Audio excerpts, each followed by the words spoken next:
Good morning. Good to see you all again, or good for you to maybe see me all again through this, through our video sermons.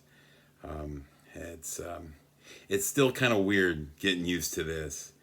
For months, for years, for our whole lifetime, we're used to sitting in a church, listening to sermons, seeing the people around us, and all the other fellowship. But hey, at least we can still have church in some fashion this way.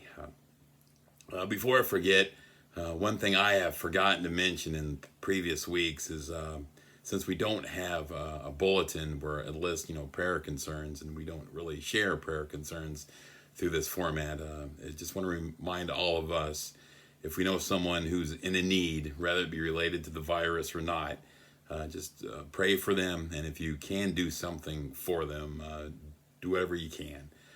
Again, I forgot about it in previous weeks. I don't want to forget it now. So just continue to pray for those people in their need, whatever it may be, physical, mental, social, financial, whatever the case may be. So again, welcome to Elmo United Methodist Church, April 26, 2020. Just get right into it here. Our New Testament reading is from Luke 24:13-35. Now that the same day, two of them were going to a village called Emmaus, about 7 miles from Jerusalem. They were talking with each other about everything that had happened. As they talked and discussed these things with each other, Jesus himself came up and walked along with them, but they were kept from recognizing him. He asked them, "What are you discussing together as you walk along?" They stood still, their faces downcast.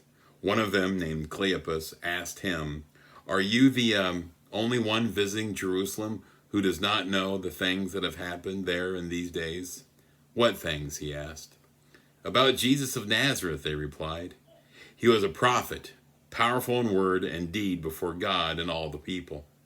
The chief priests and our rulers handed him over to be sentenced to death, and they crucified him. But we had hoped that he was the one who was going to redeem Israel. And what is more, it is the third day since all of this took place. In addition, some of our women amazed us. They went to the tomb early this morning, but didn't find his body. They came and told us that they had seen a vision of angels who said he was alive. Then some of our companions went to the tomb and found it just as the women had said, but they did not see Jesus." He said to them, "How foolish you are, and how slow to believe all that the prophets have spoken. Do not the Messiah have to suffer these things and then enter his glory?" And beginning with Moses and all the prophets, he explained to them what was said in all the scriptures concerning himself. As they approached the village to which they were going, Jesus continued on as if he were going farther. But they urged him strongly, Stay with us, for it is nearly evening. The day is almost over." So he went in to stay with them. When he was at the table with them, he took bread, gave thanks, broke it, and began to give it to them. Then their eyes were opened, and they recognized him, and he disappeared from their sight.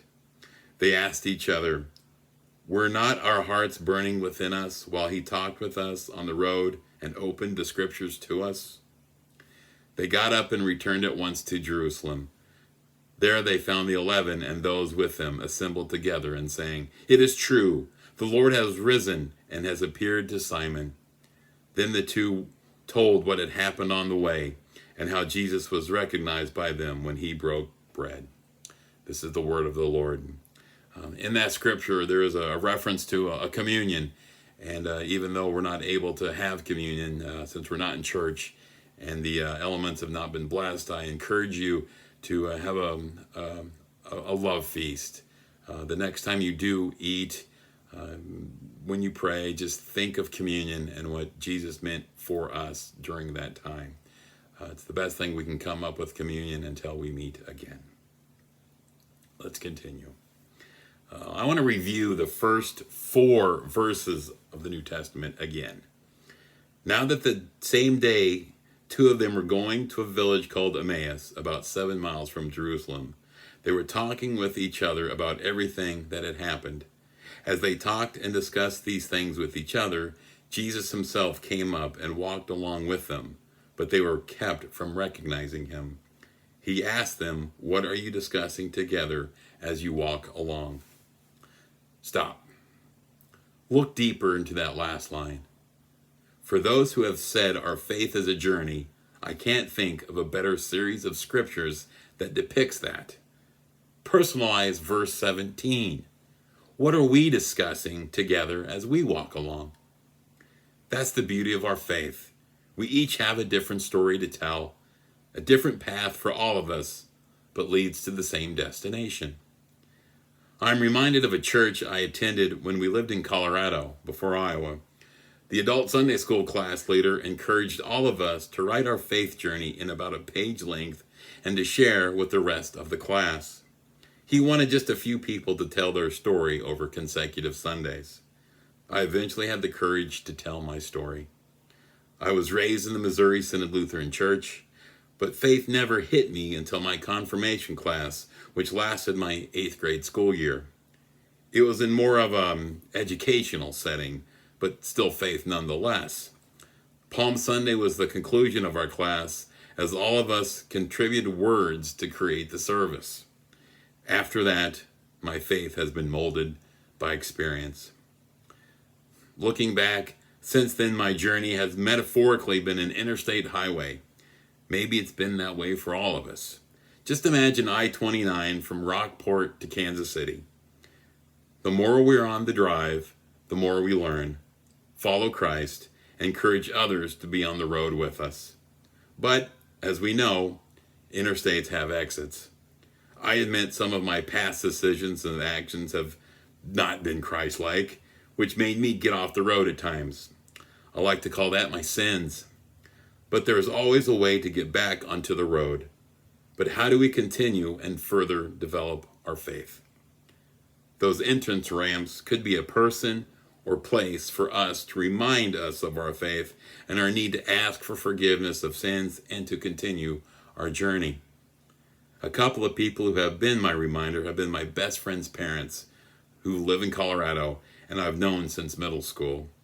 They are a strong faith couple, heavily involved in their church, and have been married for more than 50 years.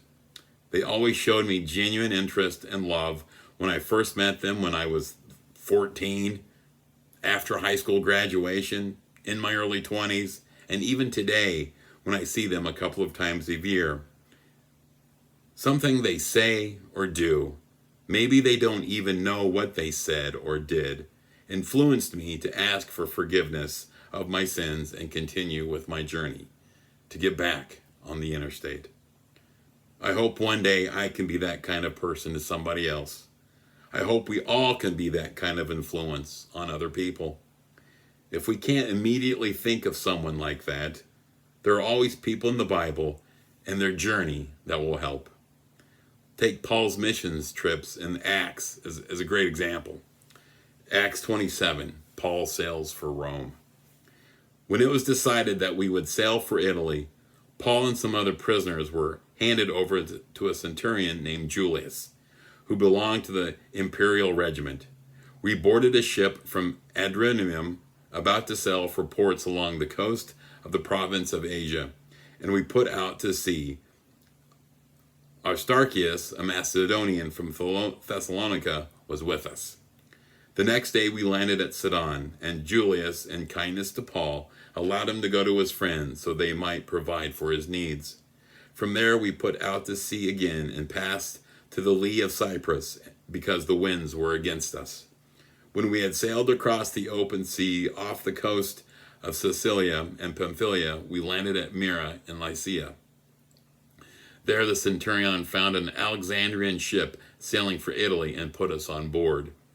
We made slow headway for many days and had difficulty arriving off Cnidus. When the wind did not allow us to hold our course, we sailed to the lee of Crete, opposite Salmone. We moved along the coast with difficulty and came to a place called Fair Havens, near the town of Lycia. Much time had been lost, and sailing had already become dangerous because by now it was after the Day of Atonement. So Paul warned them, "Men, I can see that our voyage is going to be disastrous and bring great loss to ship and cargo and to our own lives also." But the centurion, instead of listening to what Paul said, followed the advice of the pilot and the owner of the ship. Since the harbor was unsuitable to winter in, the majority decided that we should sail on, hoping to reach Phoenix and winter there. This was a harbor in Crete, facing both southwest and northwest. The storm. When a gentle wind south began to blow, they saw their opportunity, so they weighed anchor and sailed along the shore of Crete.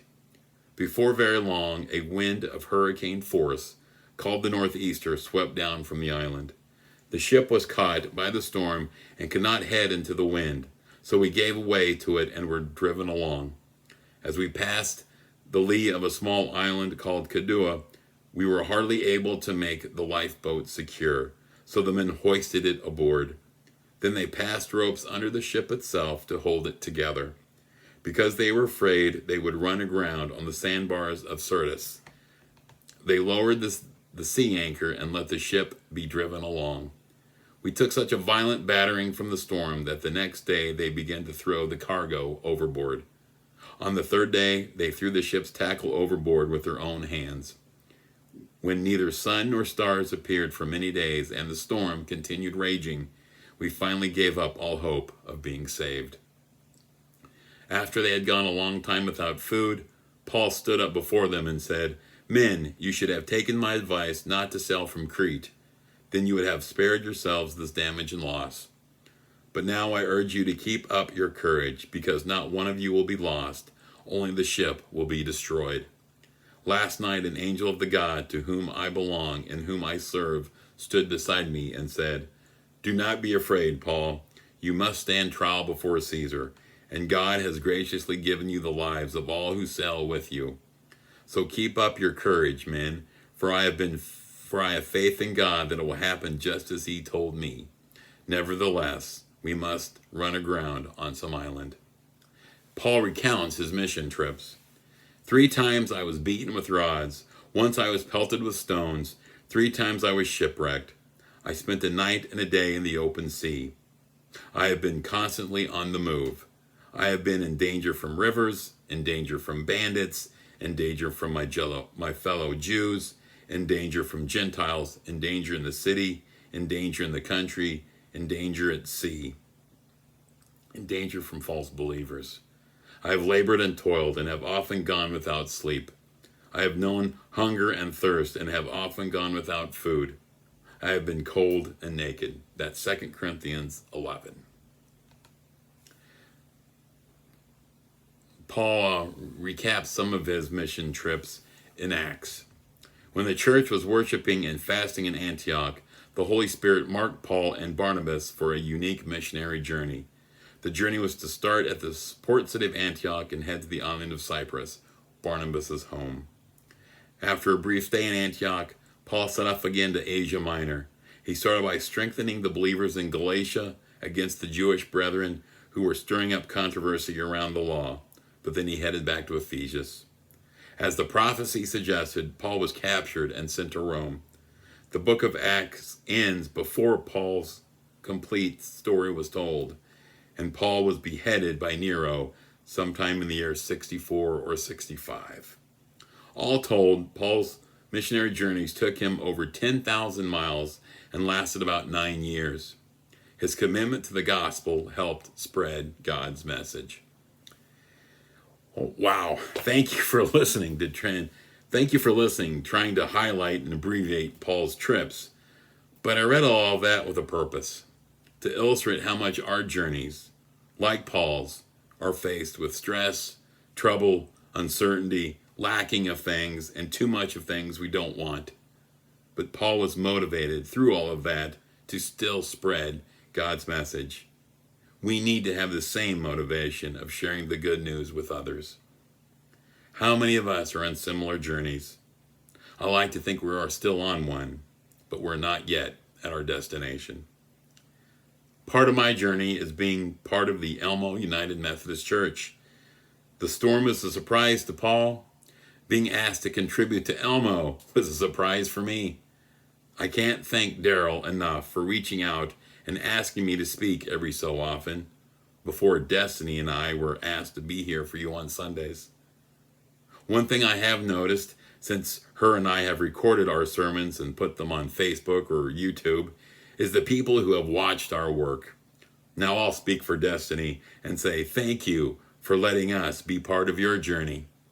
You will always be invited to be part of the journey at Elmo United Methodist Church. And when the day comes, we will meet together again in church. We would love to have you. I want to close with the Lord's Prayer, something again I haven't reminded myself to say in previous video sermons, so please be with me.